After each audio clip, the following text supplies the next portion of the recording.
The boy just wanted to check out the interior of the Ford Mustang, but Leo from Ford spotted him and shut it down immediately. Even though the boy apologized, Leo wouldn't let it slide. He even went over to the boy's father and repeated the same words he had said to the kid. Is this your son?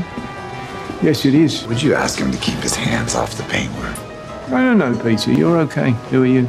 Leo Beebe, Senior Executive Vice President, Ford Motor Company. I'm responsible for the launch of the Mustang. Leo thought his corporate title would be enough to intimidate the man, but to his surprise, the father turned out to be someone he definitely shouldn't have messed with. This seemingly ordinary man was actually Ken Miles, one of the top race car drivers out there. He'd been brought in by Ford to help develop their ultimate race car, a machine that would later take on Ferrari at the 1966 Le Mans World Championship. But just before that legendary race, Ford was still trying to acquire the struggling Ferrari. To their shock, Ferrari turned them down and humiliated them in the process. Brutte, insignificanti Back to your big macchine. ugly factory making its ugly little cars. E dite a quel porco del vostro padrone. When Leo got back, he exaggerated the story to Ford executives. You said Ford makes ugly little cars and we make them in an ugly factory.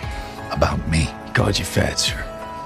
He said you're not Henry Ford. You're Henry Ford II. Painting a dramatic picture. Ford listened quietly, but instead of getting angry, he made a decision. He was going to recruit the best engineers and drivers available, no matter the cost. He was determined to build a car that could beat Ferrari. At Le Mans, Ford then approached Carroll Shelby, a car designer and the only American to ever win at Le Mans. The catch? Shelby now had a serious heart condition and couldn't race anymore. Still, he agreed to take on the project, and the first person he called was his old friend, Ken Miles. Miles wasn't just a racer, he deeply understood mechanics and had elite driving instincts, but he didn't believe a Ford could beat a Ferrari. And Ford's corporate team didn't exactly make things easier. They wouldn't take suggestions seriously. Even though Miles wasn't too interested in Ford, he agreed to attend one of their events, mostly to support Shelby.